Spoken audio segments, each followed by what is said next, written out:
Steve. Ray Mint. You know what, dude? I'm hyped because I just watched the season finale of The Mandalorian, That was incredible. and I want to buy a lightsaber now.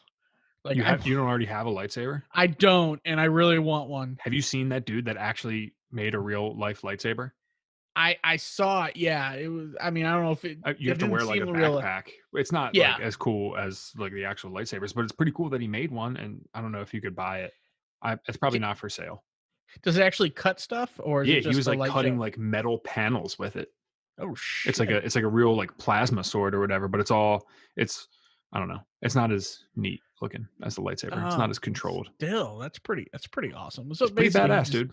So maybe in like 10 years, you can actually buy one. Well, maybe really he just created a really long like torch cutter. Yeah, it's kind of just like a plasma torch that you hold in your hand, but yeah. Still, it's pretty sweet. But it's an awesome show. But I tell you what, we're not going to do a long intro because two reasons. Because people keep telling us to keep them short. No, but I haven't gotten that feedback. Yeah. Have they really? Have people told you that? Yeah. Well, tell those people to go fuck themselves. Say it's a good show. Intro's too long. Yeah. I'm like, okay, all right, fair enough feedback. It's our show. We can do whatever we want. That's true. I kind of like it when people listen, though. Yeah, I guess. But anyways, no, when we got an amazing guest on the show today is Cliff Cash. Yeah, Cliff this Cash guy's a road wizard. He is a true definition of a road comic. I have seen him perform before. I'm going to talk about the experience when I watched him, which included two things that he did that blew me away. And he's also got a new album coming out on January 8th called Halfway There that'll be out on iTunes.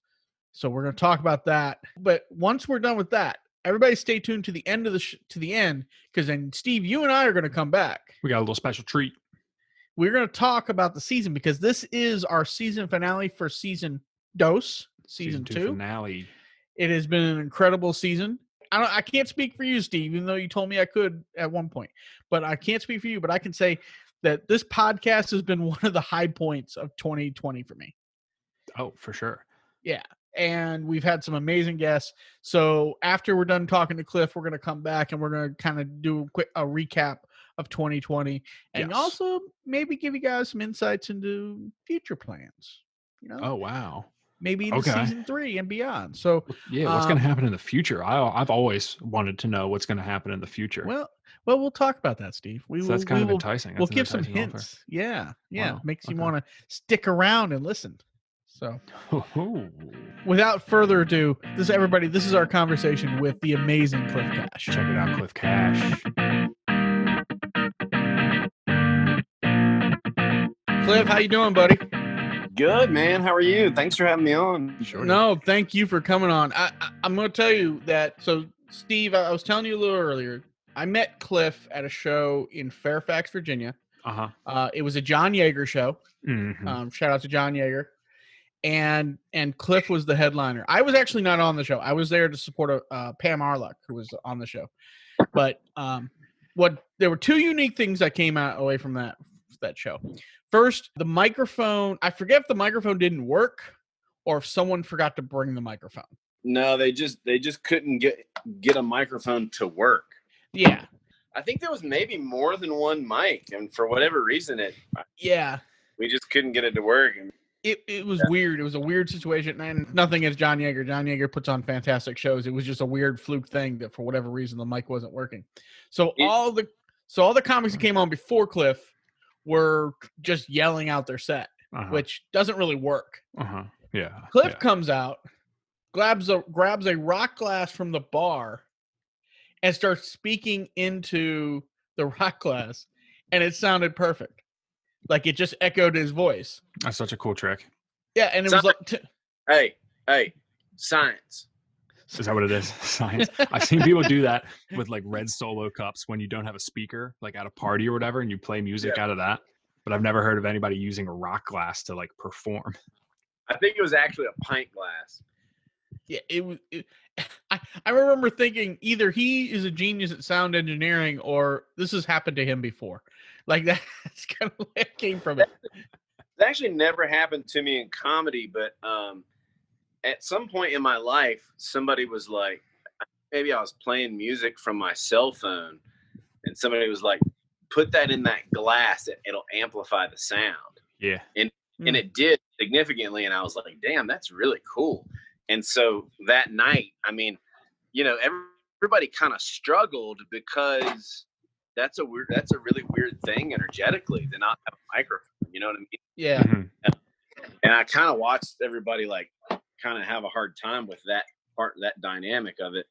And so I was sitting back there thinking like, I got to do something like, and so I was like, man, I'll try that glass trick. I mean, if it works for cell phone, surely it'll work for my voice.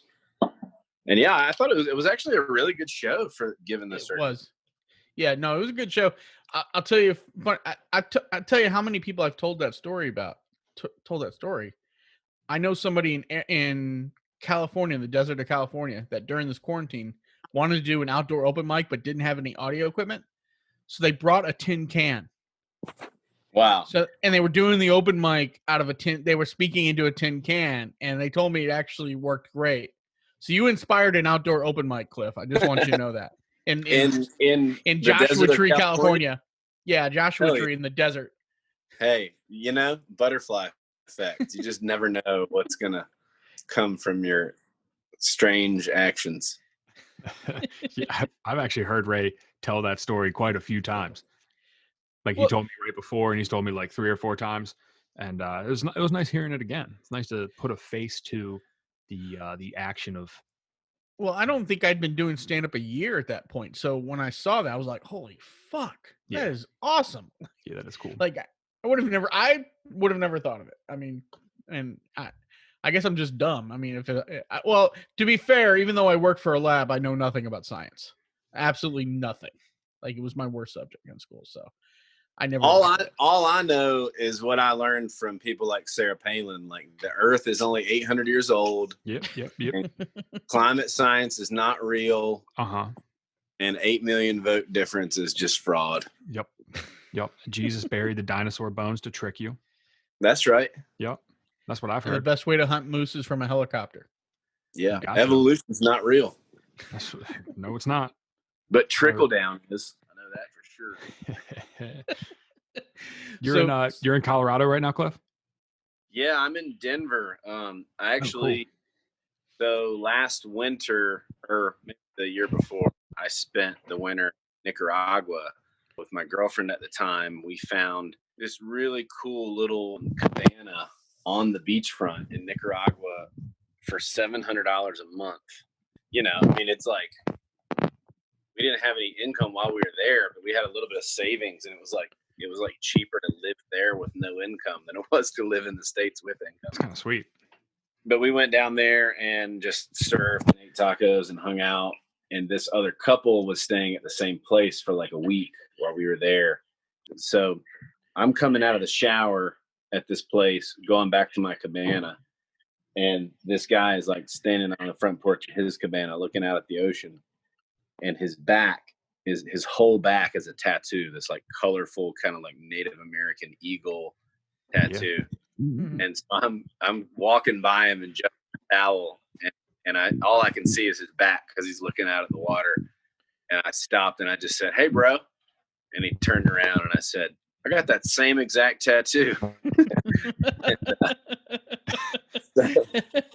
And we both just started laughing real hard, and we ended up hanging out that night, both of the two couples, and we went out and drinking and hanging out at some hostel and been friends ever since. So anyway, I'm actually staying at his house in Denver, renovating some bathrooms. That was my past life, was renovating houses and flipping houses and stuff. Oh, okay. I thought you were going to tell me that guy was like Joe Rogan or something. Yeah. Yeah. And then he was like, Alpha Brain, EMT. You got to get on it. You got to get on it. Something like that. Everybody moved to Austin. Nah, this guy. That's a cool story. He's not a comedian. He's way funnier than Joe Rogan, though. But great podcast, though. Great. If you want to listen to white dudes talk about themselves for 3 hours, Excellent. Oh yeah. Let's do it, Steve. Let's start that war with the Joe Rogan Experience, just us versus him. Who do you think will win? Oh, I mean, I think we got a good shot. Any exposure is good exposure. Sure. Right. Sure, they'll hear about me talking bad about him. They'll be like, "Who's this?" I'm such a fan of like rappers getting into rap battles with each other. Like I would love to have like a podcast battle with like another podcast. I think that'd be fun as shit. Dude, I had a online beef with this comedian I never even met in person. It got so out of control. And he had like a much bigger following, so it was not good. So he had like an army of people coming to attack you. Yeah, he had a podcast, and I mean, I remember. Who was it? Can you say his name?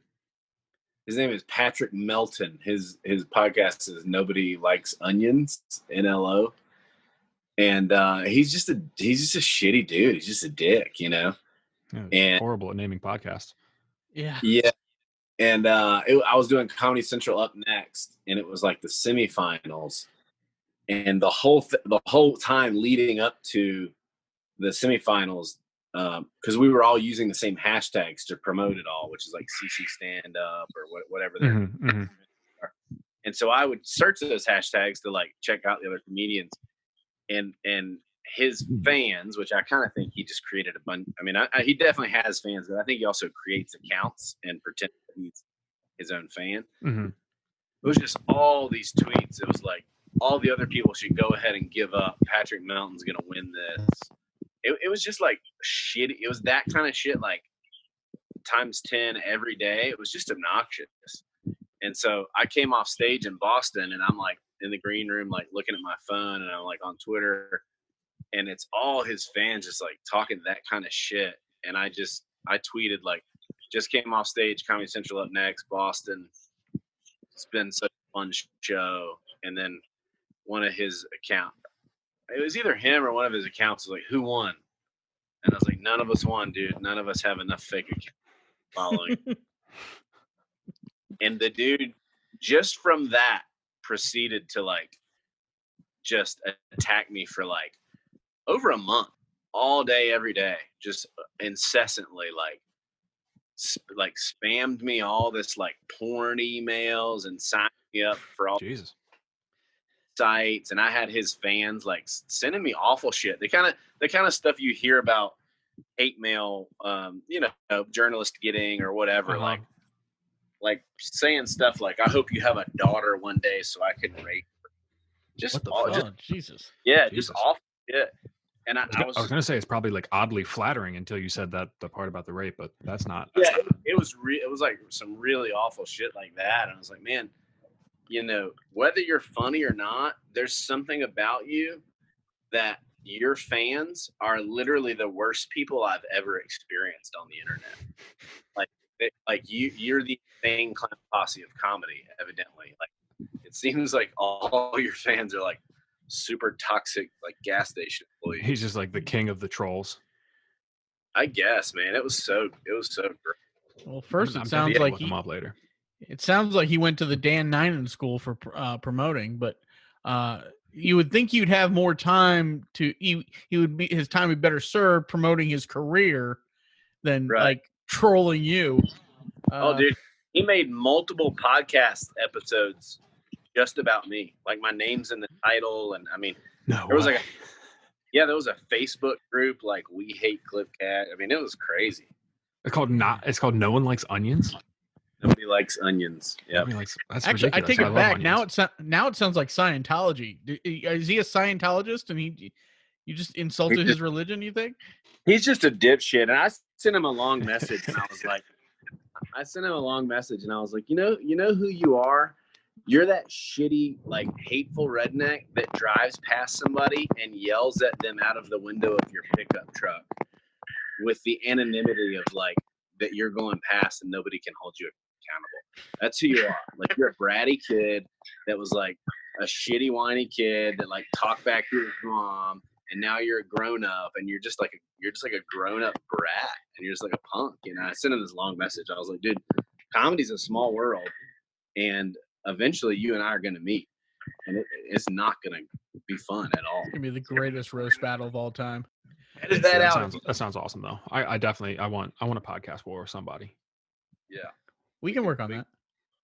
he actually has a lot of fun, unfortunately. But Let's hit this guy up, see if he wants some beef with us. Yeah. Yeah. Let's do it. I want to challenge him to a not so celebrity boxing match. These things are getting out of hand. Yeah, and then the winner takes on Floyd Mayweather. That's how it works. After he I- beats Logan Paul or whatever the hell that dude's name is. Dude, Floyd Mayweather can punch me in the dick for an hour for $10 million. Oh. Like, crazy. Yeah, absolutely. I'm all about it. And the weekend Neverland Ranch for $30,000. Be bagging your balls. Yeah. So when you went to Nicaragua, so did you fly down there or did you drive? Did you? Because I know you're literally a road comic. I mean, you Yeah. practically live on the road. I know at one point, did you ever? Weren't you converting a van to live in, or you had a van that you converted?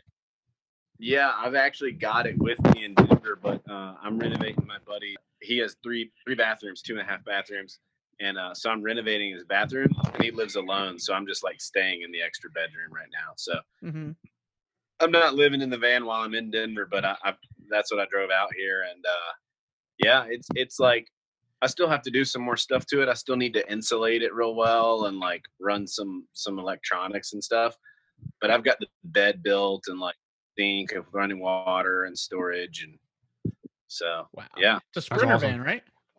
Yeah, it's an older Sprinter van. It's a 05, but it only had 100,000, which is nothing for those because they'll literally go 1,000,000 miles. So I got That's so awesome. Yeah, it's so cool. I want something like that. I want to renovate a van or like have some kind of mobile home, not like an actual mobile home, but like somewhere other than like the front seat of my car that I could sleep in.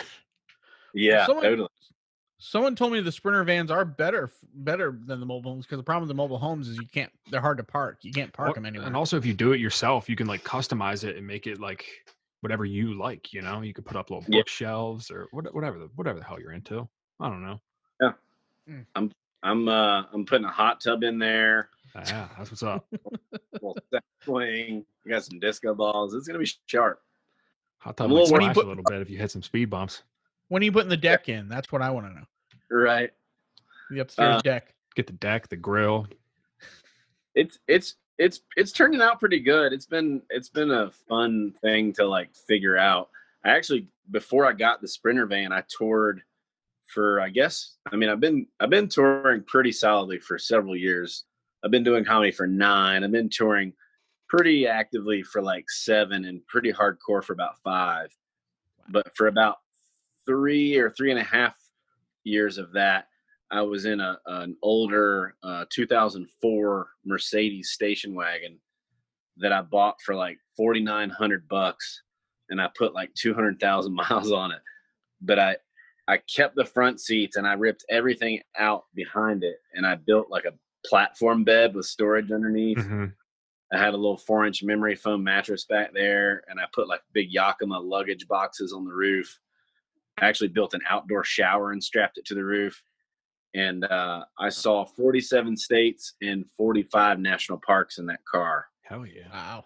And it's got almost 300,000 on it now. And I'm saving it. I'm gonna fix it up and give it to my little niece when she turns 16. I've seen your photography on Facebook, and I really appreciate it because I also did. I used to do, before I did comedy, I did landscape photography. Nice. And your work is outstanding. And I'm not just talking about your comedy. Your photography is outstanding. Steve and I kind of, I've been doing it. I'm going on almost 3.5 years. Steve, you're almost 4 years, right? In the comedy. I've lost track, dude. It's been such a whirlwind. And we got kind of our first taste of the road this past summer. We did some road trips, and I loved it. I mean, I'm not going to speak for Steve, but I freaking had a great loved time. You can speak for me. Okay, I'm speaking for Steve too. We had an amazing time, and now I just want to be on the road all the time. Yeah. Especially with my job, I can do it remotely. But so to see how much, I mean, you are literally a road comic. You're out there doing it. It's really impressive as hell, man. I mean, blown away. So I've been certainly been tracking your career, and since we met, I think it was about 2 years ago. I think we met. Yeah, sounds right. Yeah. What would you say are the positives and the negatives of being a road comic, at least from your perspective? I mean, for me personally, it's mostly positive. I think the comedy industry as a whole doesn't value the talent enough. I think comedians aren't treated as well as they ought to be, and they're not paid as well as they ought to be, until you become famous. Then you can go from getting paid next to nothing, and all of a sudden you got a writer, and I got to have filet mignon in the green room, and you get 30 grand for a weekend, or 50 or 100, whatever, depending on who you are.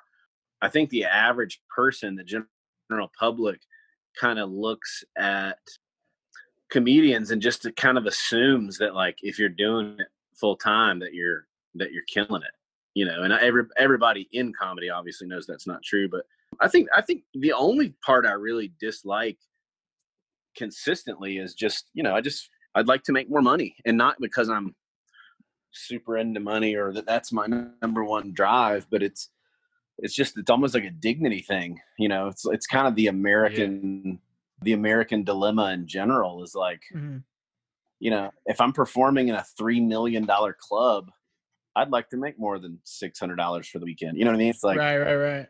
But I love being on the go. It's not for everybody. Like, if somebody hates to travel, they hate staying in hotels, they hate to drive, they shouldn't even start doing stand up, because that's so much of it. Yeah. And I think the way that I've kind of like, I feel like I have lessened the sting of the travel by really making myself see beautiful stuff in between. Mm-hmm.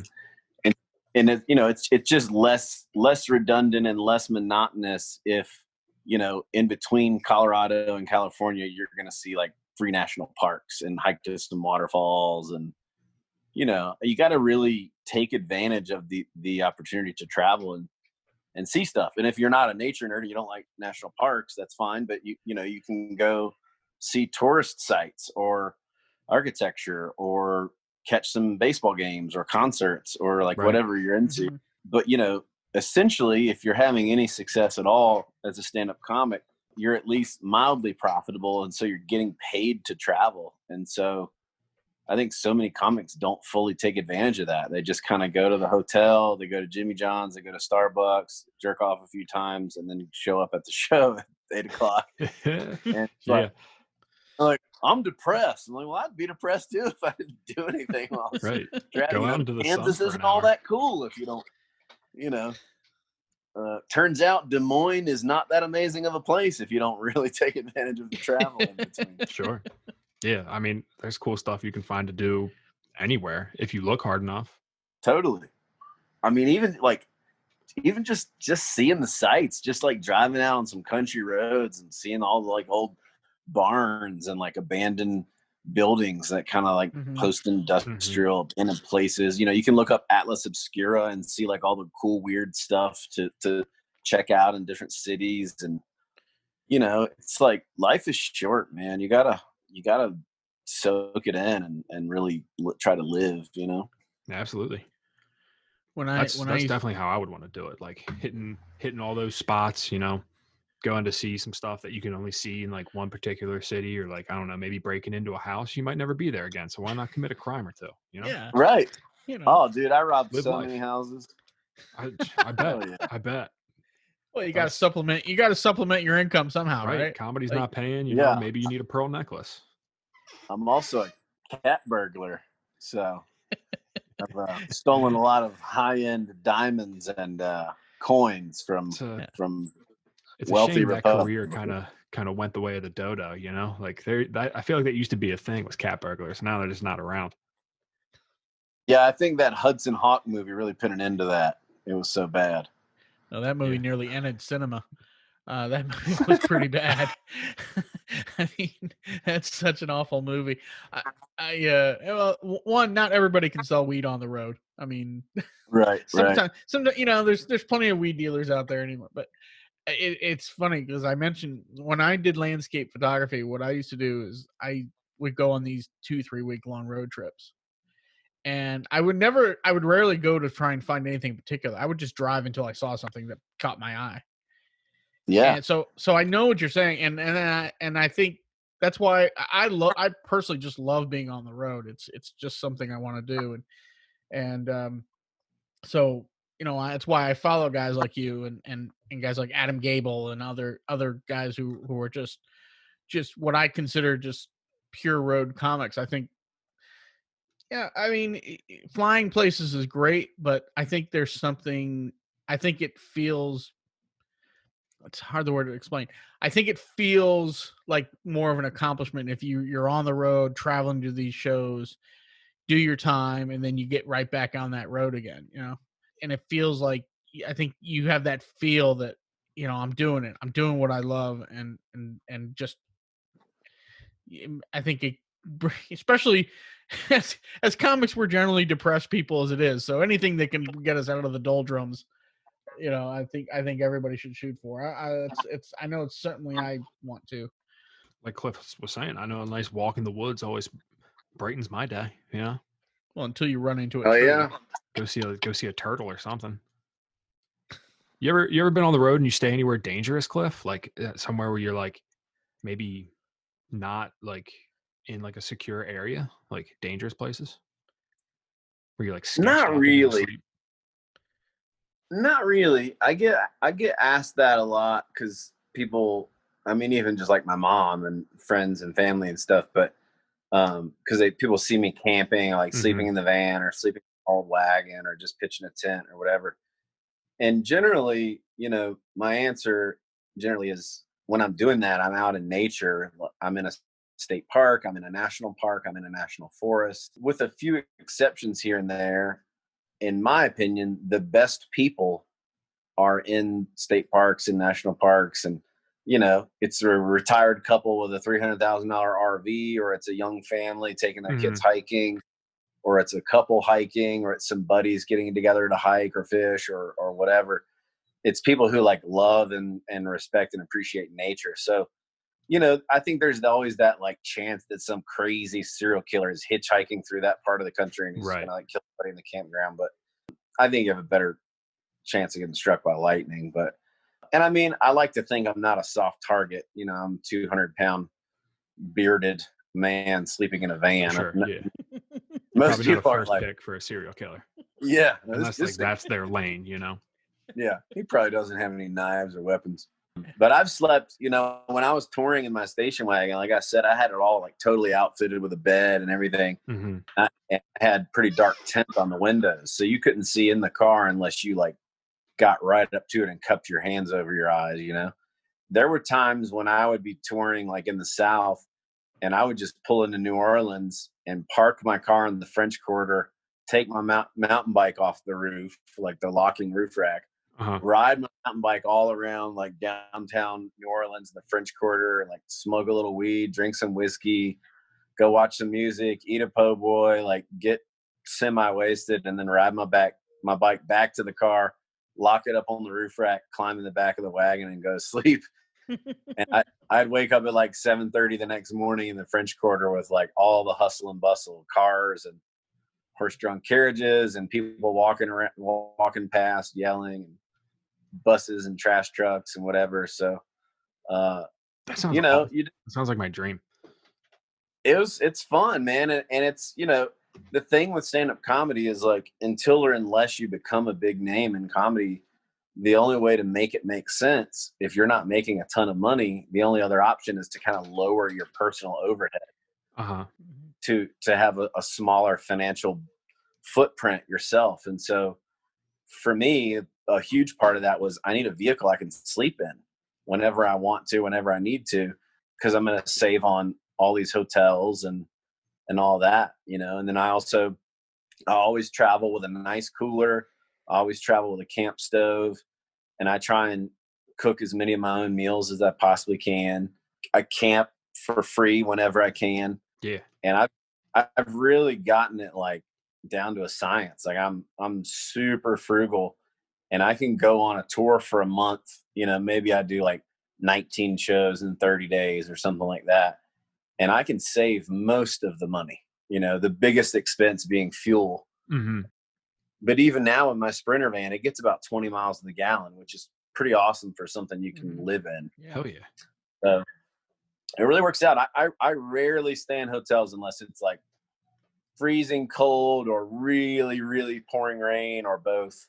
Or if I'm just in a really cool city that I really want to explore and money's okay, I'll you know, I stay in hotels when they're free, of course, from comedy clubs and whatnot, but I rarely book them myself. Yeah, it's just, you know. What would be like your dream like road vehicle, like to build yourself? Would you stick with what you're working with now, or would you like upgrade? Would you get like one of those Tesla trucks or something? You know, something a little bit fancier. I think what I really would love doesn't actually exist, but so I've got Dragon.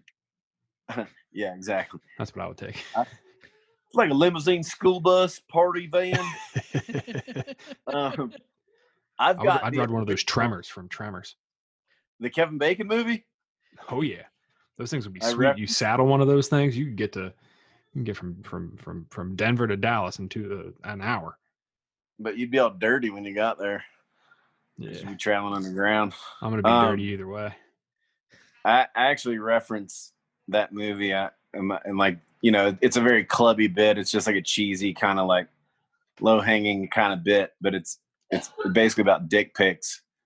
And I'm just saying, like, they just don't need to exist because nobody really wants to look at a dick. And then I start talking about how crazy looking dicks are. I'm like, it's crazy. It looks like an alien's arm. It looks like the monsters from that movie Tremors. Have y'all seen that, where the crowd on the ground look like big dicks coming out of the dick? That's a great Kevin Bacon movie, but nobody wants to look at that. Nobody wants to put a picture of it on the nightstand. You definitely don't want to imagine dicks coming out of the desert to eat you. That's just an uncircumcised dick with sharp teeth coming out of the ground like a sleepy mole. But don't make any noise or the dicks will come out. Right. Is that a monster dick? Holy shit. Oh, but the Army's gonna kill Kevin Bacon. Look at that. Poor Kevin Bacon. Run, Kevin Bacon, run. What can I say? Them Tremors like to eat bacon. They just made a seventh one of those movies. They put it on Netflix. I haven't watched it yet, but I'm definitely going to. Just called Dick Bacon.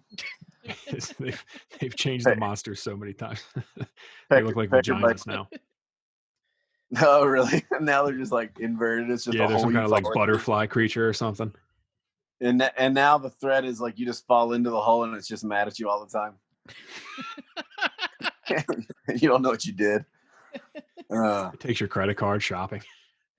Well, the old Tremors used to eat you. Yeah, this one just makes you apologize all the time, and you don't even know what it is that you did. If I could do any vehicle, so I have the first series Sprinter. It's called the T1N or TN1 or something, and it's like the most dependable and the least finicky mechanically. Mm-hmm. But they never made it on a 4-wheel drive. But if I could have like dream vehicle, it would be one of those, the long wheelbase with 4-wheel drive and the high roof, and I just build it out the way I want it. But there's a lot of cool rigs out there. There's some Toyota RVs that are 4-wheel drive motorhomes with pretty high ground clearance, and they're all from like overseas, like mostly Japan. Mm-hmm. They're right-hand drive, but man, there's like the Hayase 4x4 motorhome, or I don't know if it's Hayase or Hi-Ace, but it's HIACE. You know, it's a full-on motorhome, like maybe 18 feet long, bathroom, kitchen, couch, bed. Oh, nice. Whole deal. And it's 4-wheel drive and probably has the ground clearance of like a mid-size SUV. So I just love the idea of like hopping in your 4-wheel drive motorhome and driving up to like the top of a mountain for sunset and then just camping there, you know? Yeah, that would be, that'd be awesome. That's amazing. So I'll eventually have something like that. I just got to make a little money first. That sounds pretty good. Just got to sign that Netflix deal. Oh yeah. Wait for the world to, I actually had plans to record a special this year, and I had some pretty significant financial backing, and I had a theater that was going to do it in my hometown, or where I've been living for a long time. And I don't know that we necessarily could have gotten it on Netflix, but I think somebody would have bought it for I think it could have possibly gone somewhere. Because the crew I had ready to do it, like, really knows what they're doing. And the theater's just beautiful. It's like really, really beautiful, like 200-year-old theater. It's my hometown, or what my hometown now. And, it's where all my friends and family are. So I think I could have packed it out and really put on a cool show. But COVID, so now I'm renovating bathrooms. Whatever, it's fine. COVID ruined everything. It'll probably turn around. Luckily, it's just a Democratic hoax, so that's good. Thank God. It's going to be gone by Easter. Yeah. We know you have an album coming out, but before we talk about that, I mentioned there was the second part of the show I watched at French Brasserie where you headlined. And I've told this to Steve too, that it blew me away.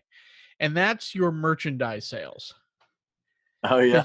You do something so different than anything because everybody shows up with their t-shirts or their stickers or with their name and that. Cliff just sold what appeared to be either his clothes or flannel shirts he buys at like consignment shops for like $2. And Steve, I shit you not, all the women in that show were buying those shirts. Oh, dude, my husband will love this. Yeah, there was probably 30 people at that show, and I bet you I sold probably 12 or 15 shirts. Yeah. And I was selling my photography too. I just thought, but it's they tell you spend all this money on merch, and it was like I was watching going, this guy's actually selling used clothing and probably selling better than anybody who had a T-shirt that said Cliff Cash on it.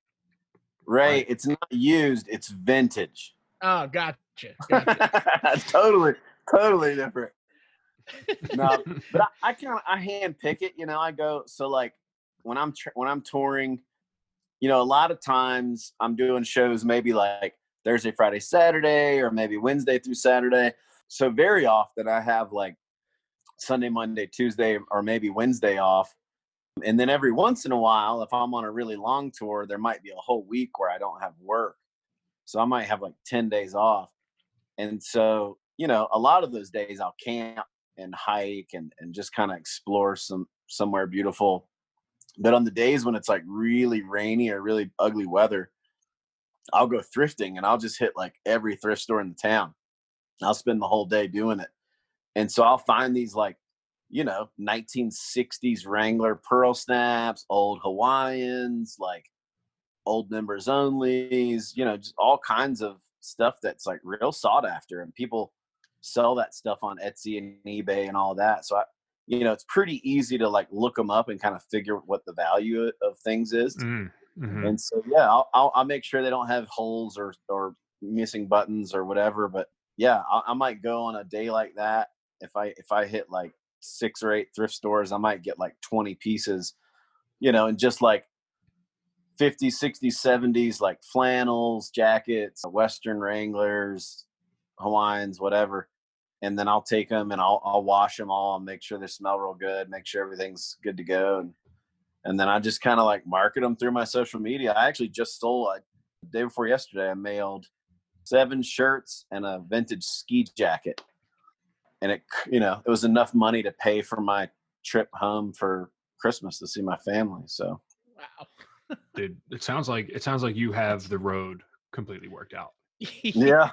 I mean, I don't make a ton of money, but I make enough to like live well. I mean, I don't go to nice restaurants, but I mean, I go to I eat like good ethnic food, and I eat some healthy food here and there. I do some hiking, see some live music, stay with friends, camp, explore. I don't have a ton of money saved. I don't have health insurance. I'm pretty vagabond for a 40-year-old, but I'm having more fun than anybody I know. And it feels good to not have the responsibility of a house or bills or any of that stuff. All your stuff. Yeah. What I think you need to do a master class, dude. That's what that's what this podcast is. We're getting it for free before we get to put it out. No, but I'm serious. You could probably do a class and and you could just do what you're doing now, lying down on a bed, just talking to people, and comics would buy it. Would buy it. Oh, for sure. it's like the whole new economy, man. Everybody's a life coach. Everybody's like, well, you need to find your joy, and I can coach you into how to find meaning and unclutter your life. I'm like, all right, Lisa, like you were away like 2 years ago, so now you're a guru. Get it. Like, especially out here in Denver, I'm on the dating apps, and literally every woman on the dating apps is like, I'm an astral healer. Oh, I'm a clairvoyant, spiritual teacher, life coach. I'm like, nah, are you? I've heard that astral healing can have some pretty positive benefits. If you have like astral cancer or something. I clear thought that you were right up. serious, and I was like, oh man, now I gotta not make fun of whatever he's about to say. I want to be Yeah, friendly. make fun of everything. I don't give a fuck about shit. You're like, astral healing can have a lot of benefits, and I was thinking like, oh shit, what's he about to say? What are the benefits? And I'm not. It's all made up. To be clear, I'm not poo-pooing like all new age thinking or spirituality by any means. I mean, I'm very into a lot of it, whatever. I think it's great to have a spiritual life or believe in something. But when you're like 24 and like you're an astral healer and you scroll too far down your Instagram and like 10 pictures below is like you puking at a college football game. It's like, yeah, I think maybe it's time for you to get a real job and pay your parents money. I'm over all of that stuff. The other day, so Snapchat just added like horoscope section to Snapchat, and my girlfriend was reading both of our horoscopes, and it said that we weren't compatible, and she was inconsolable for like 18 hours. And I was like, what the fuck? You're getting upset over what Snapchat is telling you? Like, you need to relax, dude. What? Yeah. You're way too into it. I dated an astrologist, so yeah, that was interesting. It was Ray. There's no such thing. First of all, exactly. No, okay. I agree with you. Like it's a job. Well, okay. This is a true story. She got mad when quarantine when she lost her job, and she's like, "Can you believe this happened?" And I'm like, "Yeah, like your job is making vague predictions of the future. Like, of course you lost your job." How are you an astrologist for a living? You're not. Okay. You're not. Dude, I bet you could. There's a lot of people out there that would pay for you to do some kind of astrology thing or something. She does, but it's just, I don't know. It's people need to know when Mercury's in retrograde. Oh, dude, I'm pretty sure it always is. I don't even know what it means. I had a Mercury Cougar growing up, and it was always in retrograde. It was really dumb. But yeah, it's really bizarre. Like almost every first date I go on, the girl's like, "What's your moon sign?" And I'm like, whatever's the most ideal answer. Just pretend it's that. And are you gonna eat that garlic bread? Because I'm starving. I'm pretty sure there's gluten in there. Why don't you hand that over? Astrologists can't have gluten. No, it fucks everything up. It disconnects them from the universe, and then they're useless after that. Well, I think they're useless in the astral plane. If you're useless in the astral plane, what good are you?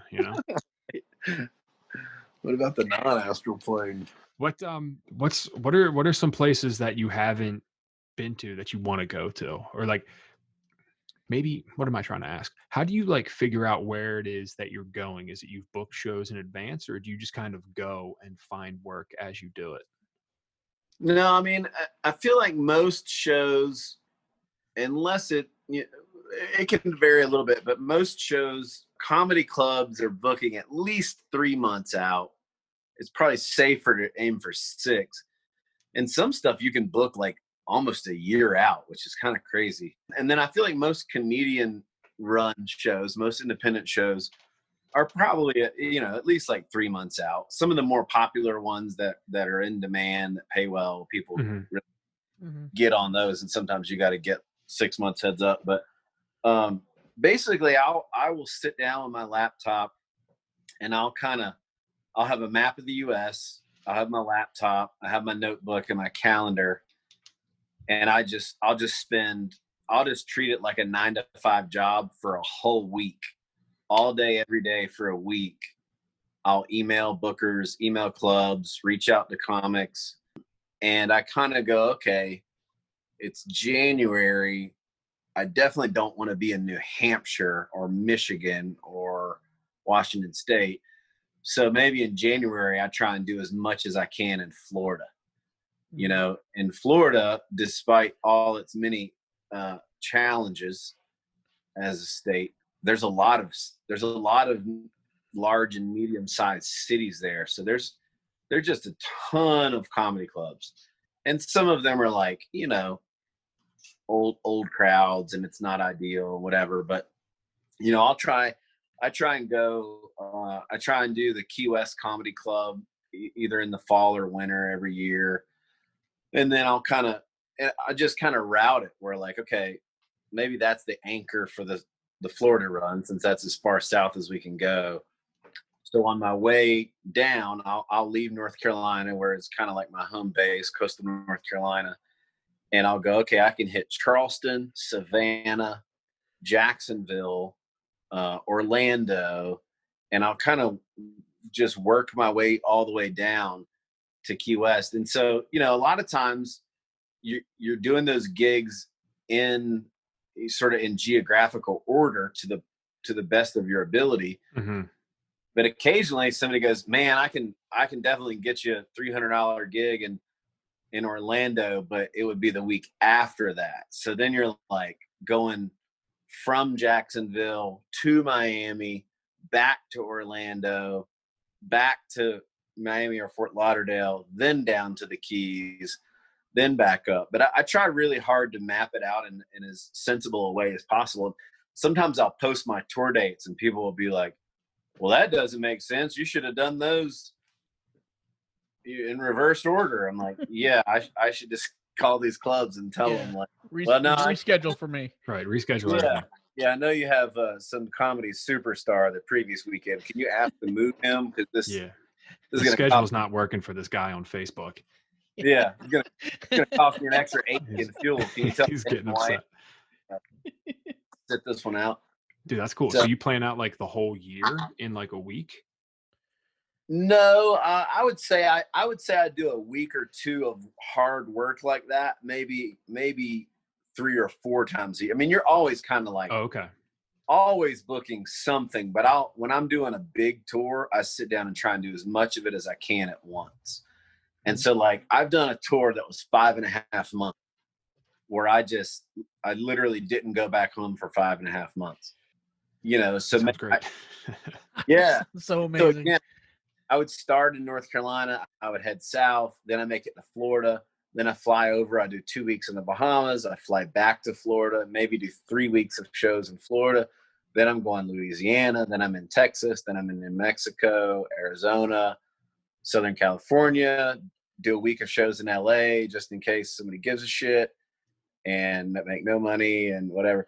And then go up, you know, from there, hit the Bay Area, Portland, Seattle. And then, you know, I usually do kind of a circle one way or the other around the country. And you kind of skip the northernmost parts. There's not a ton of comedy up in like North Dakota and like Minnesota.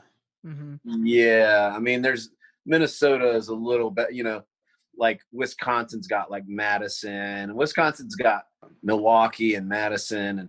But, you know, there's just some states there's just not a lot of comedy. Yeah. Right. And some of them are surprising. Like Georgia, there's not a lot of comedy. Atlanta's a huge comedy scene. And Savannah's got a little bit. And Athens has a little bit. But that's kind of it. I mean, I'm sure there's some little scenes I don't know about. But, like, that's a pretty big state to only have 3 markets to be able to perform in. Right. Whereas you go into Florida, and maybe it's not 100% ideal in every possible way, but you can do like Jacksonville, Pensacola, Gainesville, Tampa, Orlando, Miami, Fort Lauderdale, the Keys, maybe like Naples area, you know, Gainesville. Like, I mean, there's probably, just off the top of my head, there's probably 15 markets where you can get paid work. Mm-hmm. And they're all close enough, I imagine, that it's just almost convenient, you know? Yeah, I mean, it's a pretty big state, but like, if, you know, my goal is always to like distance the gigs out, if possible, 6 hours max is what I really would prefer, because that's between doable. The gigs. Yeah. Yeah, I mean, I'd love to be like getting a gig every 2 hours driving, but Sure. and then occasionally you get, you get somewhere where like you're in maybe like Austin, Texas, and there's just not another gig that I know of from there to like the mountains of New Mexico, so that's like 12 hours driving or whatever. And then sometimes I'll book a tour where I'll have maybe like 20 or 30 tour dates, and at the end I just get worn out and I kind of like get busy, and then I once you're kind of past that 3-month mark, if it's January and you don't have a whole lot going on at the end of March, then you just don't, and you're just probably not going to be able to fill it. So every once in a while I have a tour where everything's really tight and I'm going city to city, maybe 2 hours apart or 8 hours apart. And then all of a sudden at the end of the tour is like, well, now I have to drive from Oklahoma back to North Carolina, because I just wasn't diligent enough to fill that last little gap. But usually by then you're kind of ready to sit still anyway. So you just kind of knock out the drive and get where you're going. But yeah, the most expensive part of traveling as a comic is the fuel. So if you can get the gigs close together, be fuel efficient, not blow money on hotels, not get hammered every night. And I think when you first start touring, it feels like vacation. Everything feels like an adventure. And it's very easy to just be in this constant like celebratory mode. But if I drank now the way I did when I first started traveling on the road, I just like wouldn't be able to afford to do it. Mm-hmm. I mean, I wasn't like alcoholic or anything by any means, but I was just having so much fun. And you go into a city and the comics up. Yeah, and comics want to hang out and they want to drink, and you want to, of course, but sometimes you have to say no because it's like, man, I got to drive 8 hours tomorrow. I can't feel like shit. I'm trying to save money. I'm trying to like go home with some cash. So, yeah, it's a tough thing to find balance, and it's very easy to also just like grab some Taco Bell and an energy drink. So you kind of have to like. And it's easier said than done for me, but you got to kind of have some discipline to stay relatively healthy, For sure. Dude. Yeah. It's tough trying to like grab a healthy snack at a gas station or whatever when all they have is like a fruit cup that they made like 3 weeks ago. Yeah. Like an old chicken salad sandwich. Right. Yeah. It's tough. You end up living off like beef jerky, which not bad beef jerky. Mixed nuts. Yeah, a lot of mixed nuts. Ray likes unmixed nuts. I'm a mixed nut guy. Ray can't have them mixed. Really? He doesn't like them when they touch. That's hilarious. I don't know where he's getting that from, to be honest, but I'll ride with it. Gay stuff. I don't like my nuts integrated, Steve. I think he's talking about dudes' balls touching other dudes' balls. Well, that I'm very much for. Can't have a pistachio next to a walnut, and a walnut can't be next to a cashew. It's a whole system he's got to have. He's talking about. It's not Christian. That's not the way Jesus would have wanted it. That's right. Jesus said you can sleep with a prostitute. That's fine, but don't be gay. And Adam and Eve can have sex with their own kids to repopulate the planet, but don't love another man. It's against God. That's one of my favorite Jesus commandments was that Adam and Eve can have sex with their kids, but they can't have sex with men. You just proved you know nothing about the Bible because you just called it a Jesus commandment. Like all that shit happened before he was even born. Ray, you don't know nothing if you don't know about Jesus' commandments. When he was burying all those dinosaur bones, he was period. over there. He was talking about how nuts can't touch each other. You missed all that. That's in the Bible too. Yeah, and can't eat shellfish on Mondays. That was the sequel. Yeah. No shrimp on Mondays. Dude, we could talk about you being on the road and what's like all day, but I do want to talk about your album that's dropping on January 8th. And can you tell us about that? The experience and what's the name of it? The album's called Halfway There, and it's kind of a weird backstory. This is actually an old hour. This is the first hour that I ever recorded, and I recorded it about halfway to where I am now in comedy. Mm-hmm. And so that's why we're calling it Halfway There. But I was real pleased with the hour when I recorded it. I kind of self-released it in a really unofficial way, and we never really got a ton of energy behind it. I didn't really know what I was doing, and we kind of half-assed it, me and a friend. I think maybe I don't know, I might have sold 1,000 of them. Where'd you record it at? I actually recorded at my home club, which is Dead Crow Comedy in Wilmington, North Carolina. Yeah. That's where I started, and the guy that founded it is a good friend of mine. We kind of he started comedy before me, but we still kind of like evolved together and have been friends since then. And it's definitely really special to me. And I can do shows there, and I can kind of pack the crowd with like my friends and family and just supporters or whatever. So it's a sold out show. It's a really great audience. There's a little bit of like people kind of yelling shit out, but luckily it all works. It's all like really works well with the show, which is cool. Like at one point, I'm talking about Liberty Tax. You know how they dress like drunk homeless people up as a Statue of Liberty and make them do it running by the highway. And so I'm like talking shit about that, and I'm dancing like one of those drunk homeless Statue of Liberties, and I knock my beer off the stool, and just beer goes everywhere, and you can hear somebody from the crowd go, because I'm talking about it as if it's a job interview, and the interviewer's like, okay, first things first, are you drunk? And it's like, yes, sir, I'm drunk as shit. Okay, great. Can you do the Running Man? Oh, yes, sir. Can you do the Running Man and the Cabbage Patch while spinning a sign? Oh, hell yeah, I'm positive I can. And so I'm like dancing, and I spill the beer, and then from the crowd you hear somebody yell, "You're hired!" And it was so perfect. It was actually my brother. It was actually my brother in the crowd that yelled. And then at one point, I'm doing a joke about like Dale Earnhardt dying, and how like all the redneck community went out and got that bumper sticker for the back of the PT Cruiser. It just says God needed a driver, and I kind of riff on that. But I get to that point, and I go, remember that sticker? Remember that Dale Earnhardt sticker? Y'all remember what it said? And my buddy's wife on the first row says, God needed a driver, and everybody just laughs, and then it gets quiet, and I'm kind of smiling, and I'm just like, she knows.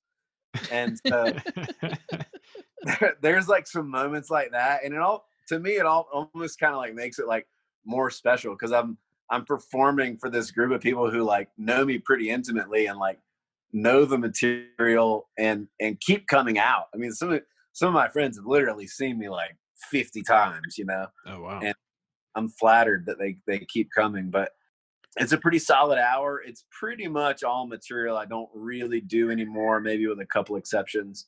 Do you do the redneck prayer? I do not do it on this hour. I hadn't started doing it. But I do start the show as that redneck character and say a bunch of ridiculous shit, but not the prayer. But I think there's kind of this like narrative in comedy, like if you like your material from a year ago, then you're not evolving or whatever. And I can see how that could be true to some degree. I definitely like my comedy now more than this hour, but it feels good to me to look back at it because I'm actually still real pleased with it. I think it's good material. Some of it's real silly and just kind of, just good old jokey jokes. Some of it's kind of, a little bit more cerebral and comes across well. And it's a really solid recording. It sounds good. It looks good. It's actually coming out on video and audio.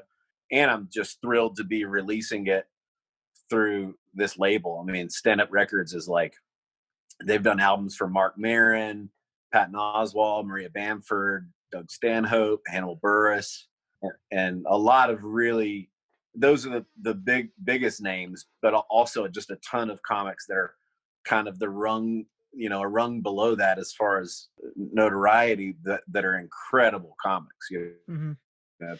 So you recorded the hour, and did you pitch it to that label, or did they approach you? Yeah, the label, Dan, who's become a buddy of mine, really cool dude. He actually saw me perform at the Altercation Comedy Festival in Austin, Texas. JT Haberstadt booked me to close some shows at the festival, which was an honor to do. And Dan saw me there and spoke to me after the show. He said, "Hey man, that was really smart and really funny. I'm a fan." And so I knew he and I were already friends on Facebook. So I sent him a message and I said, "Hey, this is an old hour. I kind of never put it out in an official way for a really kind of a litany of reasons, but I had a lot of stuff in the works at the time. And I thought that releasing it might impede my other projects. So I sent it to him and he watched it and he was like, "Man, I like it." I would basically, in that situation, when you already have something that's a finished product, he basically bought the recording from me. So he owns the audio and video, he owns the recording. And then, he and I move forward from there as just a regular record deal. So, you just you put it out on Sirius XM and iTunes and any revenue generating platform and split the profits according to the split. And, I would love to get a check here and there, but my main goal is I just want to get it out there to more people. I feel like I'm relatively well known in comedy markets because I'm driving through most big comedy cities at least once a year, maybe twice a year, and meeting comics and doing shows. But I think that's the first level of success for a comedian. If you, kind of from a grassroots level, if you're not making viral videos or whatever, is first comedians like you, and then diehard comedy fans start to like you. Mm-hmm. Mm-hmm. And kind of more fair weather comedy fans start to like you. And if you're lucky, eventually you get well known enough that, people like your comedy, The and I general think population. it's kind of a tipping point. But I mean, I think the average American maybe knows like 10 comedians, and it's like Kevin Hart, Louis C.K., who, depending on who they are, maybe they know Angela Johnson, maybe they know Ron White, or, but most people, even people who would describe themselves as being comedy fans, don't know who I am, and don't even, and even people that are really, really funny and really successful, but just lesser known, somebody like Mark Norman or like Jeff Dye. I mean, people that are great comics and they're doing great and they're making a great living and they've got a following, but they're, they just haven't reached that level of like Kevin Hart or Louis C.K. Mm-hmm. Right. So there's a lot of levels in comedy, and honestly, I just want to make enough to like have a decent, modest life, and I just want to play the good clubs and have a crowd that came there to see me specifically. Mm-hmm. I mean, the money end of it is sort of like that'll come residually if I can achieve those other goals. But I would love to just be like headlining a Funny Bone every weekend, and 2/3 of the crowd knows who I am and they're there to see me. Like that. Right. That's like Sounds like a paradise. dream. Yeah, just being able to do the material that I want to do and get away with it, and never having to edit myself, and having a room full of people who like appreciate what I'm trying to say. Mm-hmm. So I'm hoping that this album will get me some exposure. It's called Halfway There. It's from Stand Up Records, and you could pre-order it on iTunes. And my goal, I'm really hoping to get 100 pre-orders on iTunes. And if we can do that before January 8th, I think that'll probably be enough to get it to number 1 on iTunes, unless, Kevin Hart drops a album the same day, whatever, who knows. But yeah, I would love to get it number 1 on iTunes, and I'd really love to get it to show up somewhere on the Billboard charts. I think that's a kind of a bigger accomplishment. Yeah. Right. Yeah. So, Absolutely, man. yeah. Dude, I it got sounds like you got the road figured out. Sounds like you got some exciting things happening. You might just be about halfway there. Yeah. All right, sorry, that was gay. That was way too. No, I regret saying that now. Wasn't gay enough. But thanks for doing this, dude. We're about up out of time. Yeah. Is there you got anything else coming out you want to promote? Any shows coming up? I don't really have a lot of shows coming. I just recorded for Dry Bar Comedy, which is the biggest online comedy content creator in the world on the internet. It's Dry Bar Comedy, and I'll have like a half-hour special on that. It's not out yet, but the main thing I think is if people want to follow me and support me, the main social media that I really put energy into is Instagram, and that is just at Cliff Cash Comedy. Cliff with 2 F's, Cash like Johnny. Cliff Cash Comedy. I've got some comedy videos on there that you can watch, some clips. Of course, I'm on YouTube, Cliff Cash Comedy. And then my Instagram is also just a lot of like documenting my travels, a lot of nature photography and building out my van and some of the work I'm doing. And, you know, I try and put some funny, clever stuff on there occasionally, but I'm pretty open book too. So I talk about what's going on with me and, you know, what I've learned from my ups and downs and traveling. And so, yeah, I'd love it if people would follow along there. That's awesome. Follow you right now. And before you go, Van this is a Blueprint. question. This is a question we ask, especially the comics of your level that have been out there for a while, because a lot of people like to ask, you know, what's the best advice you can give for a comic. This is a question we normally ask. What's the worst advice you've ever gotten when it comes to stand up? The worst advice that somebody has given me? Yes. You know, honestly, I really feel like there's these like unspoken rules that, you know, older, quote unquote, older comedians try to put on younger comedians. So in other words, people who have been at it for a while try to have these commandments that are set in stone that they try to impose on younger comics. And I don't think it's always helpful. You know, there's a lot of like kind of like unspoken rules of comedy, like don't wear shorts on stage or don't wear flip-flops or, you know, shit like that. But then you see like Big J Okerson wears shorts all the time, and he's a megastar. Right. I see every other word.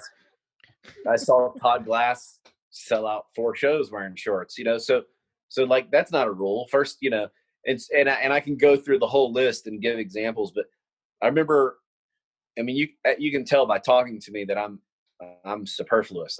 I'm like talkative. There's too many words probably. I say in 10 sentences what I could probably say in 1 sentence. But that part of my brain, that part of my personality makes me a pretty quick writer. And so when I started stand-up, I was creating material, you know, decent enough, performable material pretty quickly. And so I had 30 minutes probably in 6 months, and I had an hour in a little less than a year. And I was like busting ass trying really hard to get out there and work, headlining smaller shows and featuring for clubs. And I would post in these like comedy Facebook groups, and I would be asking like a genuine question, like, hey, you know, I'm really pleased with this hour. And, you know, if anybody has suggestions on how to like reach out to more like established indie shows, I would be asking a really career specific question for something I was trying to achieve. And comics who are in maybe 5 years longer than me would just jump on the thread and be like, dude, you're a year in. There's no way you have an hour, bro. Go back to the drawing table. There's no way you have an hour that you could be proud of. And it's like, fuck you, dude. You don't know me or my material. And like around that same time, I opened for Michael Che, who was headlining nationally, had just gotten a gig for Saturday Night Live, was killing it.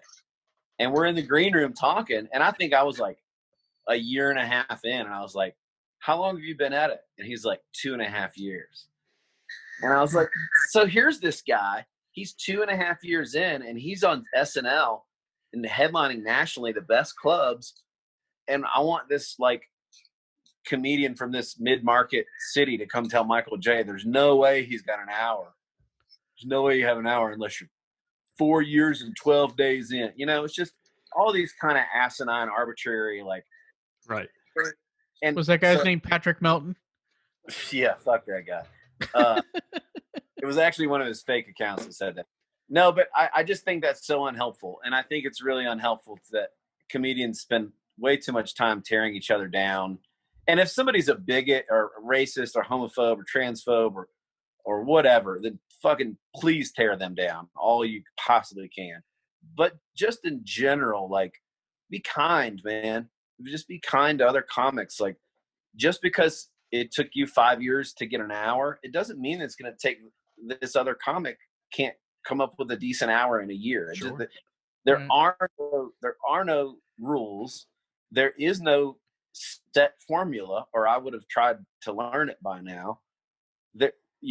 There's no real playbook. You just kind of like go at it the best you can. But, multiple times a year, stand-up comics that we all either know or know of are taking their own lives, and it's fucked up. And it's like, in an industry where people struggle with anxiety and depression and other mental illnesses, the last thing we need to do is be unkind to each other, especially when the world's falling apart. But so that's my last piece of advice. Just try and do your best to be kind to everyone inside and outside of the comedy world. And it just makes the world a better place. Unless, of course, they're a Trump supporter, and then fuck them. I like it. We just lost half the audience. Well, somebody said that to me the other day, and I'm like, 74 million people voted for him. I don't have an enemies list that long. Yeah, right. I don't know if I can hate 74 million people, but I mean, I can hate them, but I can't fight them all. That's they're gonna win. Cliff, that's way too many people. Yeah, Cliff, this has been amazing. Thank you so much. I think we could have talked for 5 hours, so hopefully we would love to have you back on the show. Yeah. This is actually our season. Anytime you want to come back on. This is our season 2 finale that you're on right now. We wanted to have a special comic on, and thank you so much. But we'd love to have you back on next year. And when you're in the DC, Baltimore area, please let us know. We'd love to, check out your show, but also maybe take you out to dinner and talk more, man. This has been amazing. Yeah, I would love to. And just to throw it out one more time, the album's called Halfway There. It's through Stand Up Records. You can pre-order now on iTunes. And follow me on whatever, Cliff Cash Comedy. I really appreciate the support. Fantastic. Cliff Cash, everybody, thank you so much. And definitely everybody go out and get that album. It's going to kill. I know for a fact it's going to kill. Happy holidays, gentlemen. Happy holidays. Cliff. Thank you so much. Thank you for doing this, dude. This is a lot of fun. I don't stay Christmas anymore because I'm Antifa. You got to be something. All right. More than one holiday. Take care. Yeah, you too. Thanks, Cliff. Thanks, dude.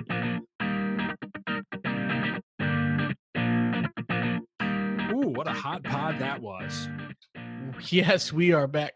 Dude, that was a hot pile of pod. Was Cliff amazing or what? Yeah, I could spend like 4 more hours picking that guy's brain. Oh, absolutely. Like an hour was not long enough with him. We're going to have to bring him back after next season. And I did say next season because this, as we mentioned before, is the season finale. Yeah, so stop looking for us after this episode. Yeah, and Steve, it's also an anniversary episode.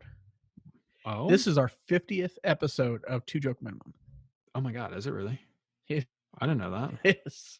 Wow.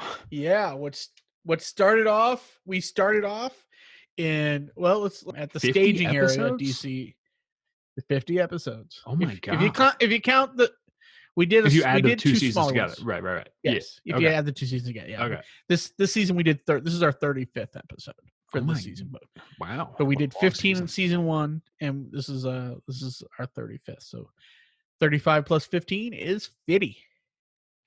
I believe you're correct. I'm not a math major, but I'll believe you. It is 50, and we have come from initially doing this in the staging area of DC Productions to doing 2 episodes in the sex dungeon. We did do some sex dungeons. Yeah. We did the sex dungeon. We had like our own little studio over there for a while, which an air quoted studio. You saw me do it. Yeah. Yeah. Studio was a loose term. It was a room that had a huge air conditioning vent blowing right into it. Yeah, man. Anything can be a studio if you put recording equipment in it. Yeah. Well, we were the ones that put the report.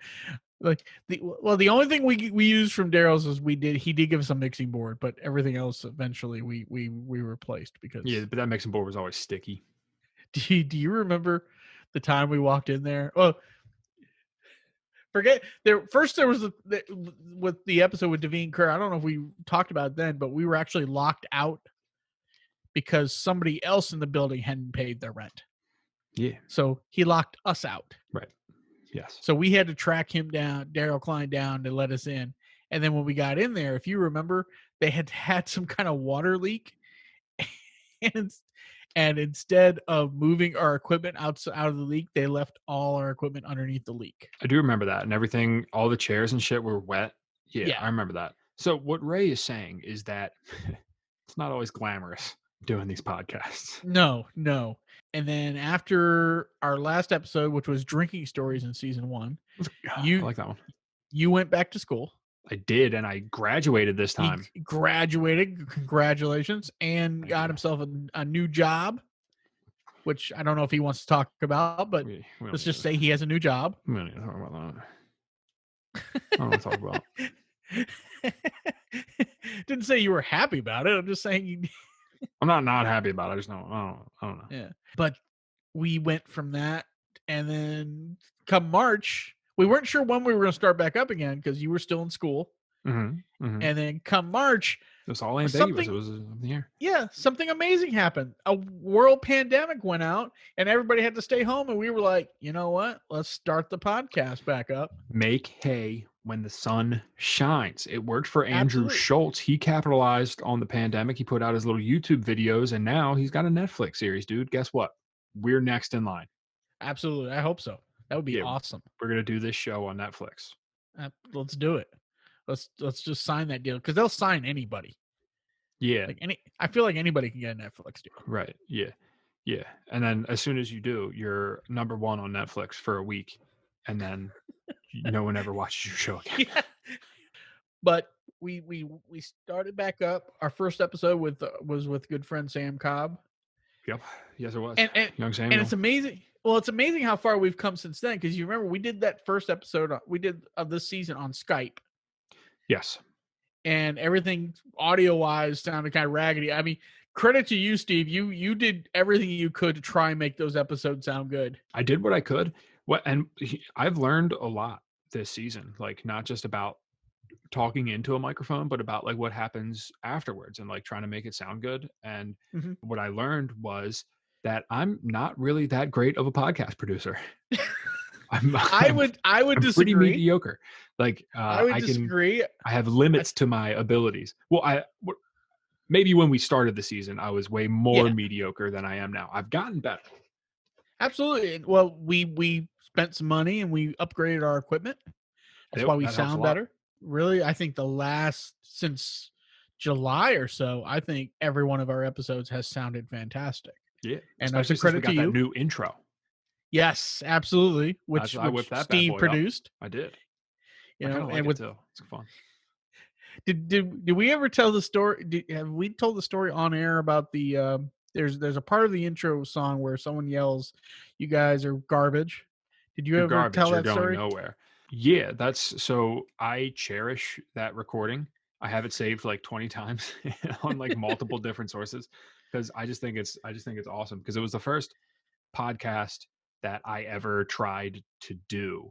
Like the very first episode of any podcast that I ever tried to do, we were trying to record it. Me and Brandon Fusen, we were doing the BS Express at the time. Friend of the program, Tried. Brandon Fusen. Friend of the show. We Friend of the show. tried to record that at what was that venue in Frederick? 311? Cafe 611. 611. Yeah, 311. That's a band. Yeah. Cafe 611 in we were in the back room of that trying to record it while there's a comedy store going on or a comedy show going on right next to us. So we can hear everything going on. Mike Black, I haven't seen him in years. I hope he's doing good. But Mike Black like kicks in while we're recording and he yells that at us. He goes, "Look at these fucking idiots sitting in here recording a podcast like they're fucking special." And he goes, "You're garbage. You're going nowhere." And I didn't get a clear enough recording of that, so I had him come back after the show and do a And few do it takes again? of it so we could get a better recording of it so I could use it as part of the intro. So that's now Steve. That's your signature now, right? That's your Yeah, signature. that's my producer tag. So Nice. yeah, he never made me Nice. sign any paperwork or whatever, so it's legal. What has been your favorite episode? Do you have a favorite episode or favorite episodes from this season? Honestly, I really like the one we literally just recorded with Cliff Cash. Like he was a super interesting guy. It was really cool talking to him. I really liked the one with Adam Gable with who's the guy from Hot Breath? Why am I blanking on his name? Joel I feel bad. Byers. Yeah, Joel Byers. That was a fun episode. We were motivated to do comedy after listening to Joel Byers. Oh my Like, god, I'm motivated to get on the road after talking to Cliff Cash too. Yeah, I know. And Didn't we do one? We did one. We had a couple that were like really fun. We had a couple stories where it was just me and you, and I liked that Mhm. because that was kind of a different gear we had to shift into. I think the one where I had the most fun was when we had Jeff Cusick on. That was a great one. That That was that so much was fun. we went so that's the episode I think we just kind of all went batshit crazy because We were just we were having a good talking time with it. about nonsense and just Ridiculous shit. having the greatest laughs doing it. Yeah. I agree with you on all those episodes. I thought the one with Anwar Fikri was Oh hilarious. yeah, I didn't mean to forget Uh, about Anwar. yeah. I did, but yeah, that was a But fun episode too. then with Patrice, Anthony Oakes. I mean, there's so Mhm. many amazing and Jeff King. that's Jeff King was a great one. I mean, it goes back and then It's hard. We're not going to be able to name them all because we did. we're not going to name 35 of them the all. fucking things. Yeah, but all our guests were just amazing this year, and we thank them all for coming on. Just helping support the show. I mean, we've had, when we left off at season 1, we were starting to grow. What was really cool is we didn't put out any podcasts for, I think it was at least 6 months, because I think Yeah. our last one was in September of 2019. So it was at least 6 months that we put out before we put out another podcast episode. Mhm. And we were still getting downloads. Like, we weren't getting a lot, and they were going down a little bit, but we were still getting downloads.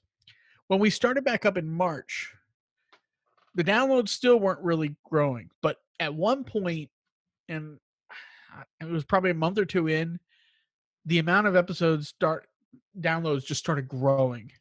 And the last 3 months have been amazing. Like, not amazing that we can monetize the show or say we make a living at it, but we have been seeing such growth. Yeah, And it's really been cool to see. It's like, thank you to everyone who listens. From what I can gather, it's like people that we have met in person and been like, "Hey, check out our show," that probably listened to us. Well, what certainly helped was going out on the road. I think us going out on the road really made a difference. It brought our voices out to a whole new set of people. Like right now, I mean, we're doing well in Ohio.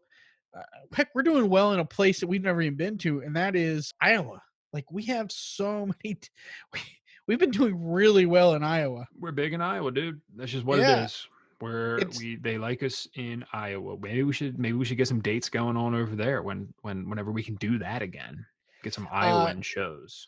Well, here's the plan so far. I heard they have good potatoes.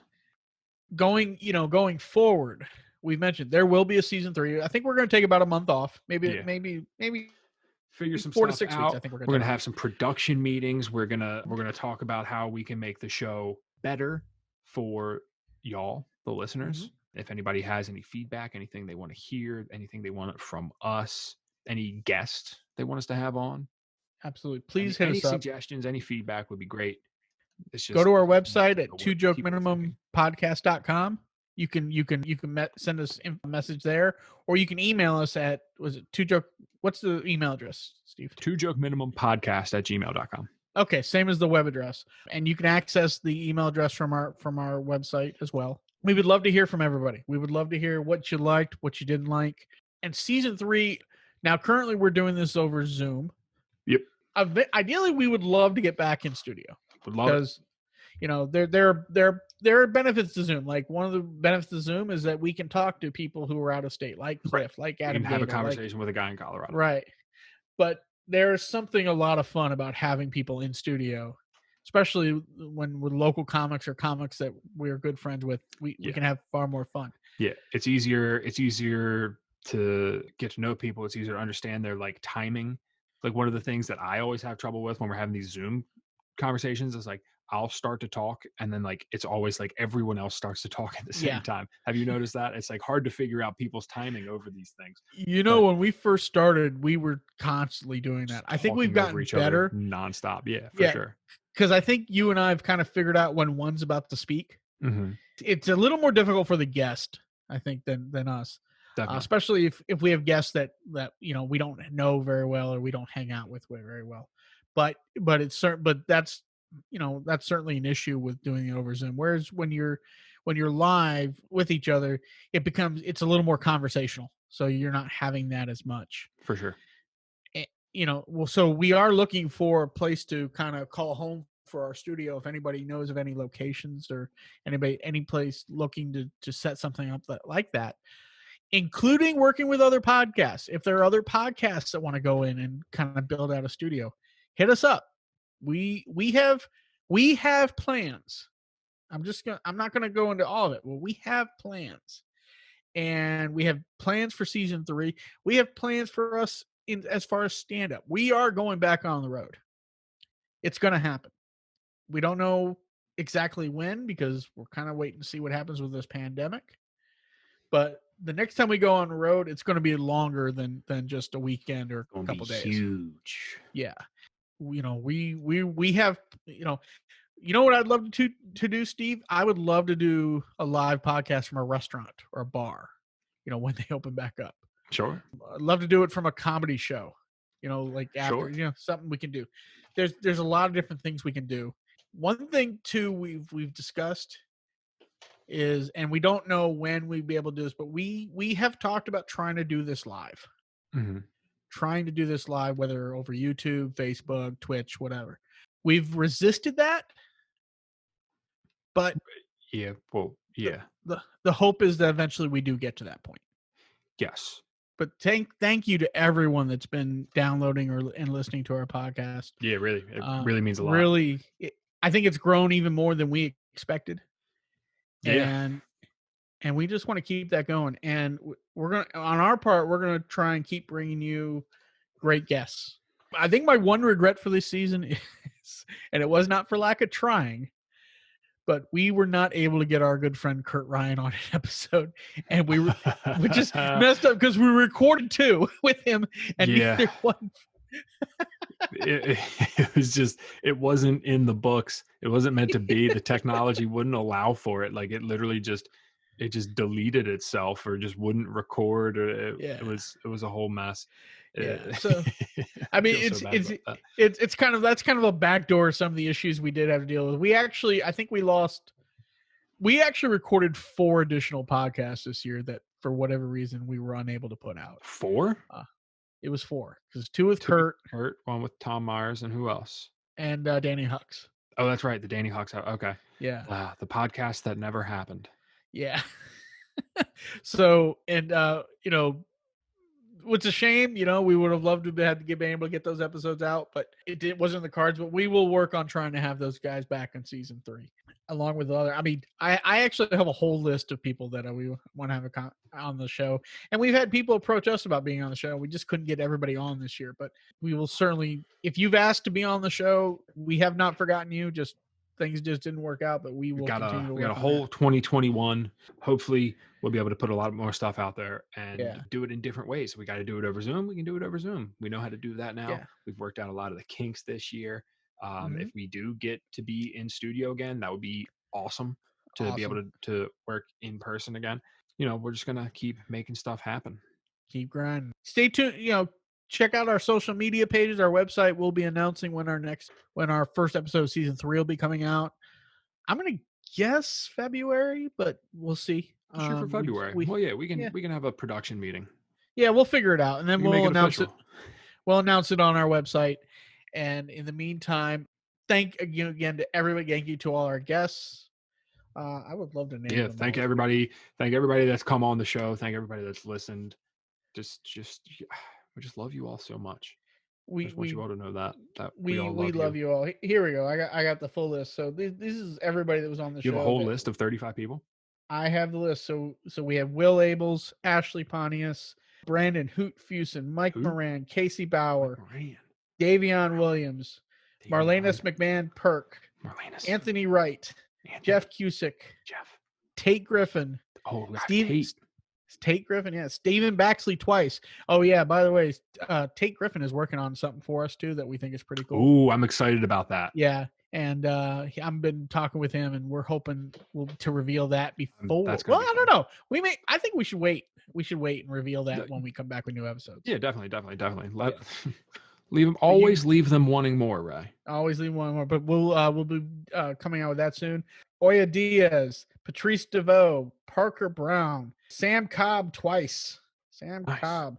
Von Michael, another great episode. Oh, yeah. Anwar Fikri. Von was great. Anwar. Joel Byers. Joel, Adam Gable, Adam, Abby Mello, Abby, Anthony Oakes, Anthony, Tina Fremmel, Tina, great, Jeff King, Sean Leverett.